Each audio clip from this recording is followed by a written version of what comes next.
Anxious people love coping skills and coping strategies. Everybody loves to cope. But today we're going to talk about how coping can go off the rails and become part of the problem instead of part of the solution. So let's get to that right now. Hello, everybody. Welcome back to The Anxious Truth. This is episode 332 of the podcast. We're recording on December 1st of 2025. In case you are watching or listening from the future, I am Drew Linsalata, creator and host of The Anxious Truth. I am a therapist specializing in the area of anxiety and anxiety disorders. In New York, I am a former sufferer of the very problems we talk about here on The Anxious Truth, three-time author on this topic, psychoeducator, advocate, social media guy, all around sort of proponent of people who are trying to get better when they are struggling with chronic and disordered forms of anxiety. If this is your first time here at The Anxious Truth, whether it's as a podcast episode or a YouTube video, welcome. I hope you find the podcast helpful. I hope you hang around and consume more of the content for sure. And of course, if you're a returning viewer or listener, welcome back. I'm happy that you are here. Well, I'm not happy that you have to be here, but I am happy that you are here with me today. Anyway, today we're going to talk about coping skills, coping strategies. When we talk about anxiety, chronic and disordered states of anxiety, coping skills and coping strategies invariably are going to enter the conversation at some point, especially if you're seeking help, whether it's online help in an online community, or maybe from an influencer or a wellness influencer or a coach or somebody like that, or possibly even a therapist. We're going to start to hear words like coping strategies or coping skills. Now, why is that important? Let's talk about that. What is coping? Well, coping is what we call it when you try to find a way to get yourself through what appears to be or feels like or is operationally an overwhelming situation. Coping skills are designed to help us get through those things. But in an anxiety context, when we are talking about chronic or disordered states of anxiety, where the anxiety tends to be internally generated because we learn to fear our own bodies and minds. And if you're new to this, by the way, you should go back and listen to a lot of old content or read my books because it explains all that. But when we have learned to be afraid of ourselves, our own bodies, physical sensations, stress responses, normal physiological functions, or we're afraid of our own minds in the form of thoughts that might come up that are disturbing or big, powerful emotions that we find too much to handle, then coping can kind of go off the rails. And I will tell you why. What we really care about here is the difference between internally and externally generated anxiety. And we also care about the difference between control strategies for responding to those things and acceptance-based strategies. Now, internally generated anxiety, like I said, is what we're always talking about here on The Anxious Truth. That's where you are anxious or afraid because you are anxious or afraid. If there was some sort of external trigger, or you may think you have external triggers, but really and truly, if you stop and think about it for a second, what you really fear and you really want to get away from and learn to cope around is an internal state. How you feel becomes the biggest problem. The sensations in your body, the anxiety or stress symptoms, the scary thoughts, the intrusive thoughts, the big emotions, those become the thing that you are trying to either avoid or control or get away from. In externally generated anxiety, which I like to sort of call regular life anxiety, which every human being is going to encounter, we experience an internal state that we understand has been triggered by an external circumstance. Maybe you're in a really stressful time at work, or you're having a difficult time in your family or in an intimate relationship, or you're having money problems, or you're just trying to graduate and you're not sure what you're going to do with your life. There's a million different stressors in life, whether they be behavioral, operational, immediate stressors, or identity stressors, or existential stressors that every human being is going to come into contact with, that will generally create the sensation or the experience that we might call anxiety or discomfort or uncertainty, which is characterized by certain physical responses that are very normal and predictable and safe, feelings of internal tension, upset, distress, even, ruminative thinking and looping thinking and a storm of like scary thoughts or thoughts about uncertainty or where's my life going. Even people who do not have anxiety disorders or chronic anxiety will experience those things. The difference is they are able to stay connected with the external triggers. And it's really the external trigger that always matters in those cases. If you're in a difficult time at work, well, maybe you need to take some action to change that. Maybe you're going to get a different job, or maybe you need to take a leave of absence. If you're struggling with school, maybe you need to get some tutoring or cut your schedule down. If you're struggling in your relationships, then maybe you have to have some really difficult conversations, or maybe access couples counseling or something along those lines. But we care about the external trigger, and then we operate on the external trigger. Now, Is there coping there? Yes, there often is coping, because the internal response, the feeling of being distressed or upset or not thinking clearly or getting a bit carried away by the emotion and the stress and the symptoms and the heart pounding and, oh my goodness, I couldn't even see straight, I was so upset. Since the person in that situation is trying to get back to the task at hand, which is, I need to handle this thing that is causing a problem in my life, this thing outside of me that is causing a problem in my life, I am going to use coping strategies so that I can get back into sort of a focused or a lower energy state, so I can in fact get through that and then go back to dealing with that problem. Now, maybe I'm not going to deal with that problem right this minute because it's just not practical for me to do that, but I need to be able to function in my daily life. So I'm going to use some coping skills to help me sort of calm down, or to stop my mind from getting carried away from me, or to give myself a little perspective and give myself the ability to sort of get back into the moment and get back to my life and then work on my problems in the most productive way that I can. But in the internally generated state of anxiety, the anxiety disorder, the chronic anxiety, the stuff we're always talking about here, that I write about, that I work with in my therapy practice, we are trying to operate on an internal state. So the external trigger kind of doesn't matter. It's sort of ancillary. It just happens to be the thing that puts us into that uncomfortable state. That itself is the problem for us. When we use coping, we are trying to control things that are generally never going to be reliably or consistently controlled, because they themselves are the problem.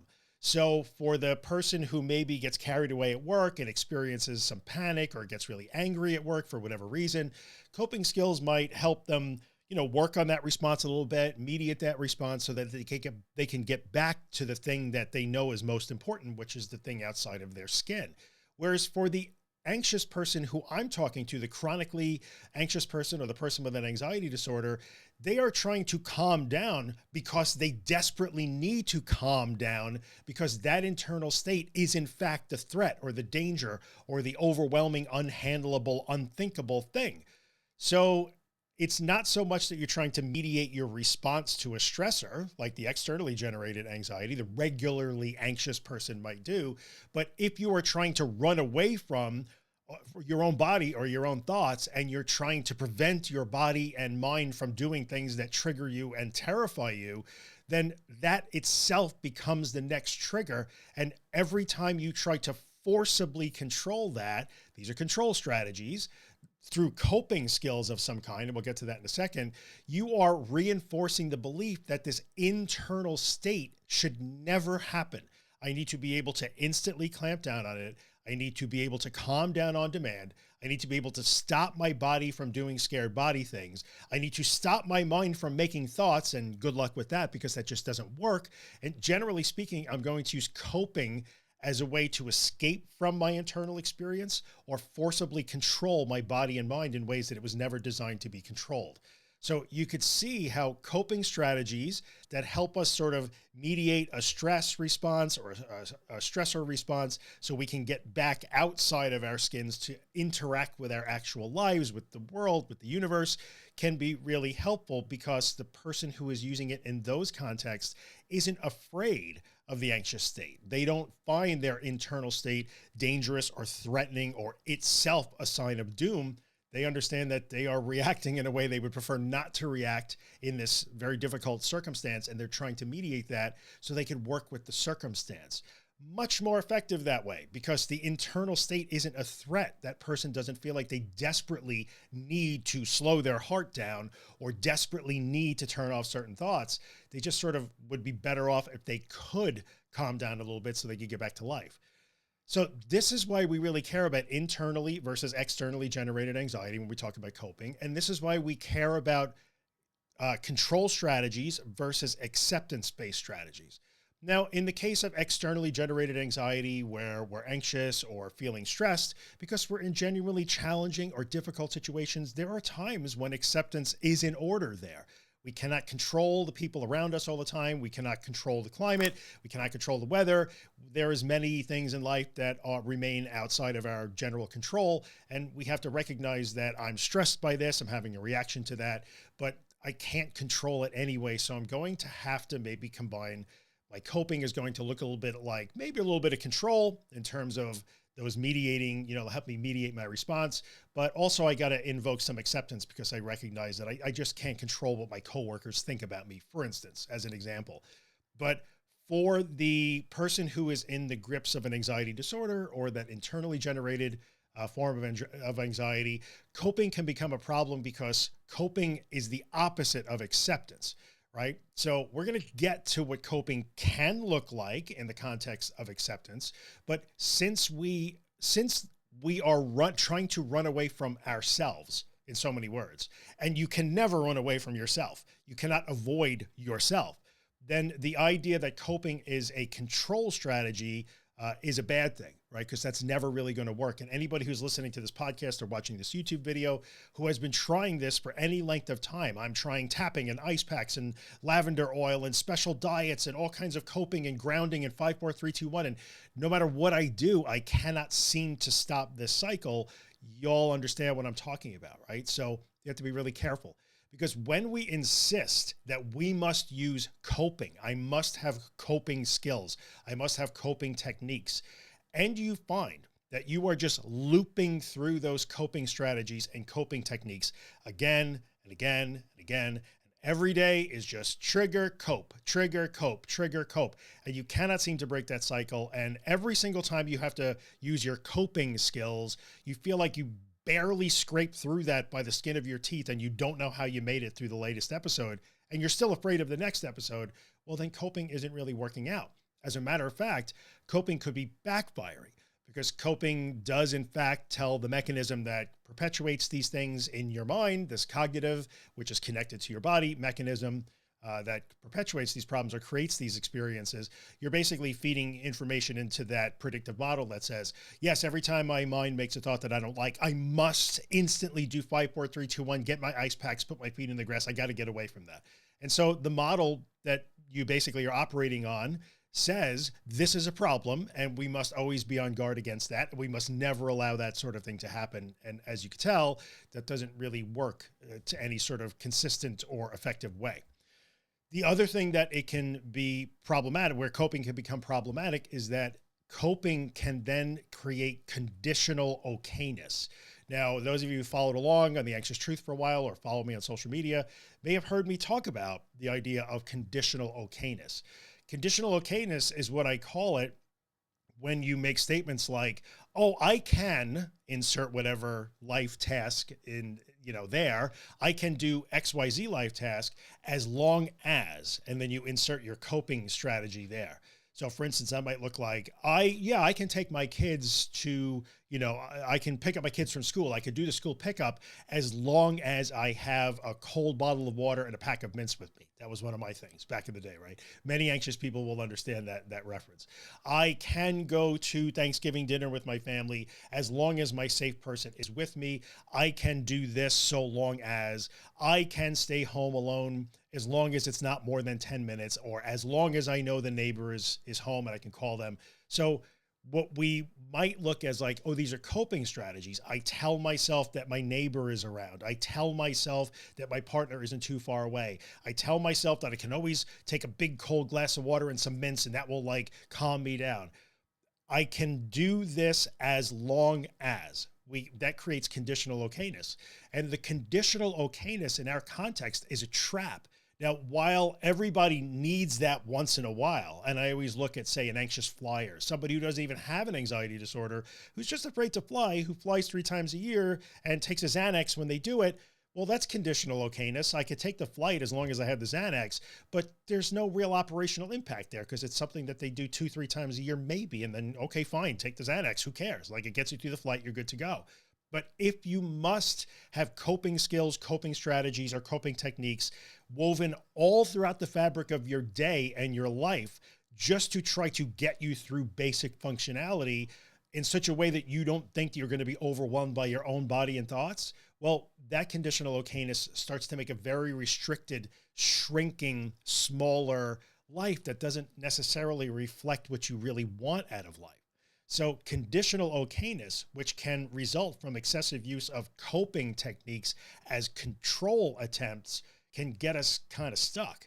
So people will talk about this often when they use phrases like high functioning anxiety, which I really don't like that phrase. But when you hear people say, well, that's high functioning anxiety, often what they're talking about is somebody who uses an excessive amount of ritualized coping strategies to somehow get themselves through the day without losing their, mind over the fact that they're having scary thoughts or difficult physical sensations that they find distasteful or uncomfortable or even feel like are dangerous. So this is why we kind of don't want to rely on coping as a control strategy in the case of internally generated chronic and disordered anxiety, right? To sort of put a bow around that. So if we are not allowed, people often say like, well, this is crazy. And especially most therapists would say, I don't understand, this therapist is here on this podcast or this YouTube, and he's teaching people to not use coping strategies. And the answer is, yeah, kinda. So when I had to interact with my colleagues who might ask me for, consultation on their anxiety disorder cases, often I have to explain that mechanism. Now, once they get it, which is fine because they're just trying to help and there's nothing wrong with that. But yes, we do have to really kind of confront the tough realization that coping in the traditional sense isn't automatically good.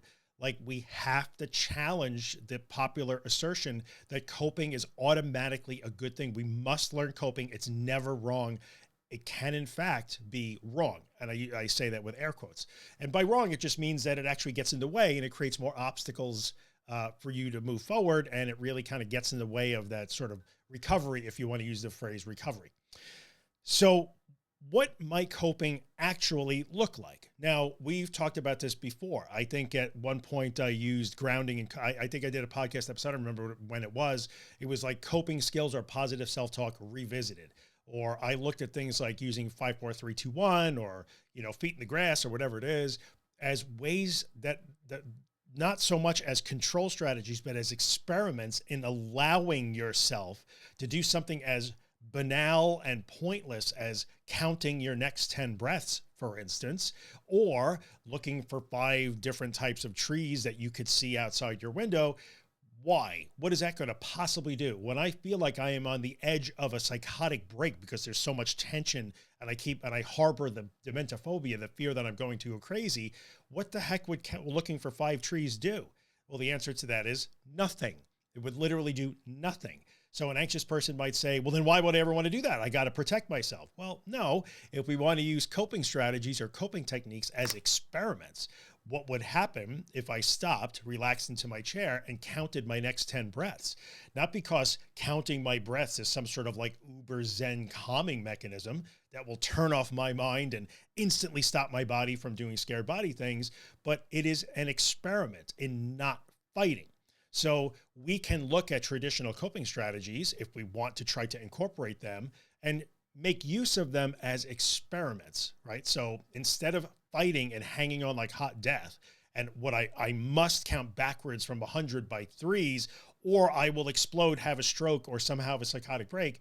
Well, no, I'm going to count backwards by 3 because I understand that that doesn't save me from that, but I'm going to put some attention on that anyway. So I'm going to do this as some people might call that distraction, if you will. There is an element of distraction in any time we decide to focus our attention on something other than trying to protect ourselves from our internal state.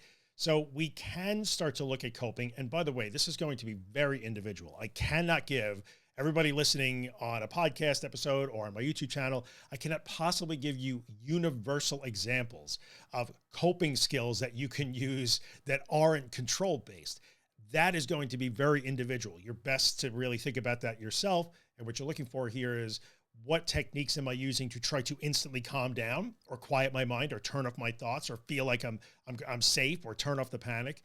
Can I experiment with using those things to not turn off the panic or instantly calm down, but to experiment with putting my attention on a different task, even while that seems reckless and dangerous and risky?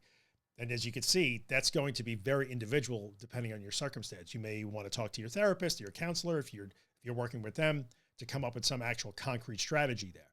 But in the end, coping doesn't have to be automatically bad. in the case of chronic anxiety, anxiety disorders, internally generated, I'm afraid of my own body and mind anxiety. We just have to be really thoughtful about that. But we have to start by recognizing the pitfalls of jumping right in to use coping automatically in a control focused kind of way to attempt to stop thoughts or physical reactions to stress and to control things that were never meant to be controlled. Remember that in the end, the lesson we are trying to learn here, when we want to go and become desensitized or go down the road to recovery, whatever word you want to use, it doesn't matter. Like, the lesson we need to learn is that the way we feel can be very uncomfortable, disturbing, even very frightening, but is not a reason to change your entire life. It doesn't need evasive action. So we need to be able to accept and move through those things. Very big topics, I know. And if this is your first time here at The Anxious Truth, you're going to naturally want to say, but how can I accept something so scary? Keep listening. Avail yourself of all the other content. Go onto my website at theanxioustruth.com. There's a bunch of resources there. Check that out. But in the end, we have to go through those experiences without trying to save ourselves from our own bodies and mind, so that we can learn from those experiences. We can help our minds create new predictive models of what it really means when we have scary thoughts and when we have physical sensations that disturb us. Right now, your mind only knows how to predict one thing. It has one model. This is a problem and we got to get out of Dodge. So when we drop coping as a control strategy, because then it might accidentally get the credit for saving us, when we use coping as brave experimentation as opposed to frightened control, then we have a possibility of feeding new data into those predictive models, where at some point your brain decides, maybe I'm going to stop predicting a complete disaster every time I encounter an elevated state physically and a torrent of thoughts. Maybe I'm going to predict something different the next time, because I have all these experiences that this person is feeding me, where I could start to consider that there might be other possibilities here, which is that thoughts and physical sensations can be disturbing and scary, but don't mean disaster. Right? So this is why we don't want to use coping as a control-based strategy, because it blocks learning that lesson and it risks setting us up for conditional okayness. Like, no, I'm never going to learn that an intrusive thought or a repeating thought about psychosis or insanity, I'm never going to learn that it's safe to have that thought if I constantly try to hammer it into submission with some sort of control-based use of coping. Right? So where are we? 23 minutes in. That's about as far as I want to go. I've looped through the concepts a couple of times, I think, but in the end, what you have to remember is that when you are dealing with an anxiety disorder, a chronic state of anxiety, internally generated, where you are afraid of your own body and mind, that then is the problem. The external triggers just happen to create those things. So it's not about the external triggers. It's always about trying to avoid your internal experience. While those internal experiences are scary and disturbing and feel overwhelming, they are in fact safe. They are safe. So we do not need to use crowbar, sledgehammer, control-based coping strategies to try to get rid of those things or prevent them or run away from them, because then we just learn that we have to keep doing that. And that doesn't really help us in the long run. So that is my rant today about coping run amok. Again, I wish I could give you specific strategies. This is how you use coping in a good way. I mean, I've given you a rough idea as a brave experimentation with your attention, but you're going to have to kind of suss that out on your own, because your circumstances are going to be unique, and the way you interact with those feelings, those thoughts, those physical sensations, and those coping strategies is going to be unique to you. So general principles that you're going to have to apply either with your therapist or on your own if possible. And I'm sorry, it can't be more specific, but it just doesn't work that way on a podcast or YouTube. Sorry about that. So hopefully that has been helpful. As we end, I'm going to ask you two favors. Number one would be check out my website. There's a bunch of stuff there at theanxioustruth.com, much of which is free, any of which does carry a cost. It's always very low cost. The books are really cheap. The workshops that I've created are really cheap as well. So check those out. Plus there's all the other social media content and all the other podcast episodes. So go to theanxioustruth.com and avail yourself of those resources. And of course, if you are watching on YouTube, maybe like the video, hit a thumbs up, share it with somebody that you think might benefit from it, or subscribe to the channel if you haven't, because that tells YouTube that you actually like this video that I made, because it's a lot of work to make these videos and then they don't just bury me, which they tend to do anyway. And of course, if you're listening as a podcast episode, you're on Apple Podcasts or Spotify or some platform that lets you rate or review the podcast. Leave a 5-star review if you dig it, and then maybe take a second and write a little review, maybe a paragraph or so, as to why you like the podcast. So that really helps me out and helps other people find the podcast, and then they get the help that maybe they need.